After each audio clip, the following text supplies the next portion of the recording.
미 합동태풍경보센터에서는 제9호 태풍 그리고 제10호 태풍의 이동 경로를 업데이트하였습니다. 그리고 중간에 보시면 93W 열대 요란이 지금 현재 발생하고 있는 것이 보입니다. 이것이 열대성 저기압 그리고 태풍으로 만들어진다라고 하면 제11호 태풍이 되고요. 하이쿠이라는 이름을 가지게 됩니다. 지금 93W 이 열대 요란 단계인데 이것은 하루 뒤의 상황을 좀 봐야 돼요. 24시간 이내 열대성 저기압이 만들어질 가능성은 없다라고 보고요. 그 이후의 상황에서 이틀, 3일 뒤에 열대성 저기압으로 발전할지 아마도 다음 주 화요일이나 수요일 정도의 열대성 저기압 내지는 태풍으로 만들어질 가능성을 예고하고 있습니다. 현재 제10호 태풍 담레이는 지금 태평양 중앙 쪽에서 일본 쪽으로 이동을 하고 있고요. 태평양 중앙 쪽에서 만들어져서 일본 동쪽에 위치하면서 편서풍을 타고 중앙으로 빠져나갈 것으로 예측하고 있습니다. 제9호 태풍 사울라의 예측 모델입니다. 백을 해서 이 경로가 뒤로 이동하면서 다시 필리핀에 상당히 영향을 지금 주고 있고요.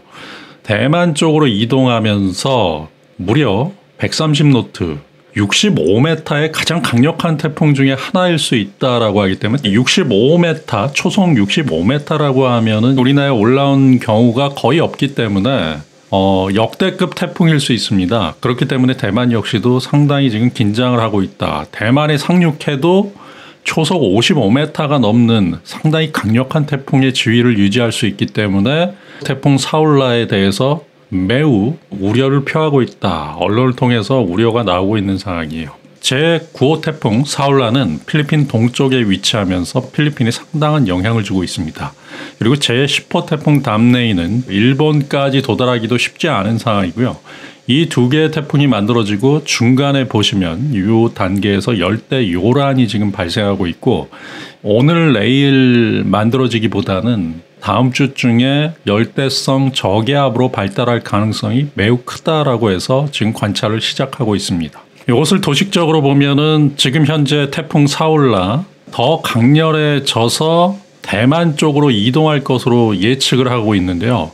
시속 240km에 달하는 상당히 강력한 태풍이 대만 쪽으로 갈 것으로 예측되는데 이 정도다라고 하면 이것은 자연재해입니다. 막을 수 있는 부분보다는 피해야 된다라고 볼 수 있고요. 이런 태풍이 지금 대만을 향해 가려고 준비 중이다라는 말씀을 드립니다. 그리고 제10호 태풍 담레이는 태평양 중앙 쪽에서 일본 쪽으로 이동하다가 편서풍을 타고 꺾어서 태평양 중앙으로 빠져나갈 것으로 예측되고요. 지금 현대 열대 요란이 93W가 만들어지고 있는 단계. 바로 이것이 과연 어떻게 될 것인가에 대한 이야기를 드려보겠습니다. 유럽 중기예보센터 그리고 미국 기상청 모델을 통해서 이야기를 드려보겠는데요. 제9호 태풍 사울라, 제10호 태풍 담레이가 지금 위치하고 있고요. 그리고 이 부근에 생기는 93W 열대 요란 단계고 이게 언제쯤 만들어지고 앞으로 어떻게 이동할 것인지에 대한 이야기를 드려보겠습니다. 유럽 중기예보센터 예측 모델이고요. 일요일 27일,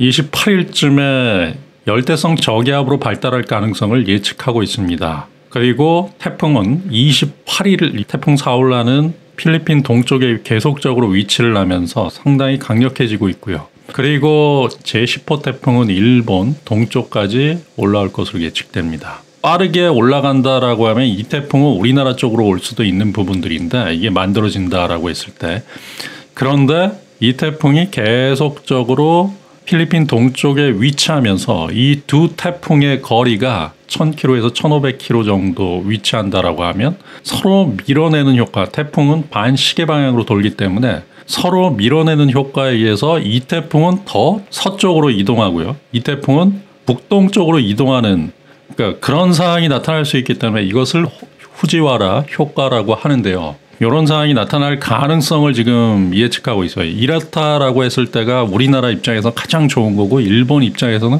가장 안 좋은 상황이 될 수 있기 때문에 앞으로의 상황을 보겠습니다. 일요일, 그리고 월요일, 그리고 화요일 보시면 확연히 이제 태풍으로 만들어질 가능성을 예측을 하고 있고요. 이것은 유럽 중기예보센터입니다. 그리고 제9호 태풍 사울라는 대만을 향해서 이동하고 점점 가까워지고 있죠. 이 가까워지는 상황 속에서 후지와라 효과라는 부분이 나타난다라고 하면 이 태풍은 좀 더 서쪽으로 이동하고요. 밀어내는 효과. 이 태풍은 또 이 원래는 남동 무역풍의 영향을 받아서 태풍은 동쪽에서 서쪽으로 이동, 적도에서 30도 방향은 서쪽으로 이동해서 우리나라 내지는 이 오키나와를 지나고 대한민국 쪽으로 이동할 가능성이 굉장히 크거든요. 하지만 이 태풍에 의해서 후지와라 효과가 나타나면서 이 태풍은 서쪽으로 더 이동을 하고 그렇기 때문에 대만이 지금 굉장히 위험한 상황이고요. 무역풍의 영향을 받아서 원래는 동쪽에서 서쪽으로 이동하는데 후지와라 효과에 의해서 좀 더 올라오면서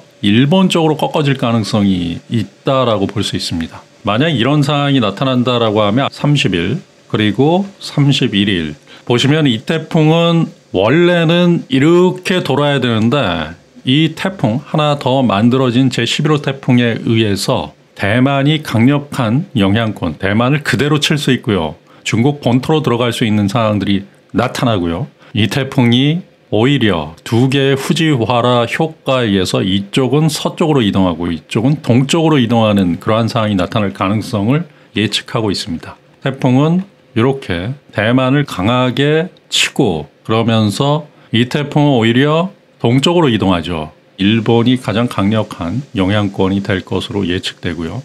이 태풍은 밀어내는 힘에 의해서 대만 쪽에서 힘을 좀 많이 소진하지 않을까. 대만이나 중국 본토 쪽에. 유럽 중기예보센터의 예측 모델입니다. 이것은 대한민국 입장에서는 가장 좋은 후지와라 효과를 이용해서 가장 좋은 예상 경로고요. 미국 기상청에서는 어떻게 바라보고 있는가를 보여드리겠습니다. 이것은 미국 기상청 예측 모델이고요. 27일, 28일, 29일 이미 제10호 태풍 담레이는 이동을 해서 일본 동쪽으로 해서 빠져나가고 있는 모습이고요. 그럼에도 불구하고 제9호 태풍 사울라는 아직도 필리핀 동쪽에 위치하고 있습니다. 대만을 못 가고 있는 상황들. 그럼 필리핀에 상당히 피해를 줄 수 있다라고 볼 수 있고요. 보시면 이제 29일쯤에 태풍이 만들어지고 있는 상황이고요. 30일 태풍이 완연하게 만들어지고요. 그러면서 제9호 태풍이 지금 올라가고 있습니다. 8월 31일 태풍은 미국 기상청에서는 대만을 치고 중국, 홍콩 내지는 이 광동 지방에 태풍이 상륙할 것으로 예측되고 있고요. 여기서 보면은 또 하나의 태풍이 또 만들어지고 있어요.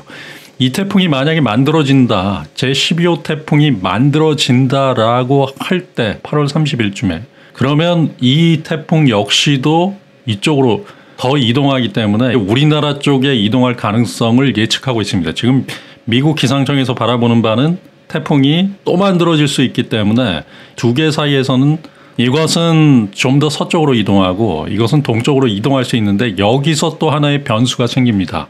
그렇게 되기 때문에 보시면 이 상황 속에서 이 태풍이 진로가 앞으로 어떻게 될지는 예측되는 부분들은 지금 현재로서는 일본 큐슈 지방을 갈 수 있는데 미국 기상청에서 바라보는 태풍이 하나 더 만들어지면서 이 태풍의 경로가 상당히 유동적이다. 굉장히 강력한 태풍이죠. 936 헥토파스칼 엄청난 태풍이 제11호 태풍이 올라오고 있다라고 해서 이 태풍은 앞으로 계속적으로 지켜봐야 된다라는 말씀을 드립니다. 유럽 중기예보센터와 미국의 차이는 이 태풍이 새로 만들어질 수 있다는 겁니다. 이 태풍이 만들어지면서 이 역시도 후지와라 효과에서 또 다른 후지와라 효과를 통해서 이 태풍이 상당히 강력해질 수 있다. 앞으로 더 올라가면서 더 강력해지는 상황들이 나타나면서 상당히 강력한 태풍, 우리가 요 근래 보지 못했던 엄청난 태풍이 만들어질 수 있음을 미국 기상청 예측 슈퍼컴퓨터 예측 모델에서는 하고 있습니다. 그렇기 때문에 이 태풍은 앞으로 계속적으로 지켜봐야 된다라고 보고요. 여기서는 큐슈 일본 지역, 오사카 지역을 강타할 것으로 예측되는데 보시면 중심기압이 무려 938 헥토파스칼 상당히 강력한 태풍이고 이거는 지금까지 보지 못했던 어떻게 보면 올해 가장 강력한 태풍이 될 수 있다라고 볼 수 있기 때문에 앞으로 이 추적을 통해서 계속적으로 지켜봐야 된다라는 말씀을 드립니다. 태풍에 대해서 굉장히 궁금하신 분들이 앞으로 어떻게 될 것인지를 여쭤보고 있어요. 하루하루가 매일매일 바뀌기 때문에 준비를 해야 되는 부분이고요. 후지와라 효과다라고 해서 왼쪽에 있는 태풍은 더 왼쪽, 오른쪽에 있는 태풍은 더 오른쪽으로 가는 상황. 3개의 태풍이 또 만들어질 수 있고 여러 개의 태풍들이 지금 계속 나타나고 있는 이유는 바로 해수온의 기온이 너무 높기 때문입니다. 예년에 비해서 2도 이상 높은 슈퍼 엘니뇨 단계이기 때문에 앞으로 이 단계가 어떻게 될지는 계속적으로 지켜봐야 돼요. 2개가 만들어질지 3개가 만들어질지 계속적으로 만들어지고 있는 상황이에요. 태풍이 만들어질 수 있는 여건이 굉장히 좋다라고 볼 수 있습니다. 이런 상황 속에서 우리는 준비해야 돼요. 항상 준비해야 되고 올해는 슈퍼 엘니뇨 단계이기 때문에 항상 조심하시고 올 한 해는 예년과는 다르다라는 생각을 하셔야 됩니다. 기상이변들이 속출하고 있고 유럽은 폭우로 인해 가지고 나라의 3분의 2가 잠긴 국가도 있습니다. 우리나라 역시도 정체 전선으로 인해 가지고 상당히 많은 비가 왔지만 항상 조심스럽게 이 태풍이 과연 어떻게 될 것인가 예측의 상황도 되지만 가장 강력할 때는 어쩔 수 없이 피해야 되는 상황이기 때문에 계속적으로 지켜보시면서 그리고 기상 상황에 대한 관심을 많이 가지시길 바랍니다. 감사합니다.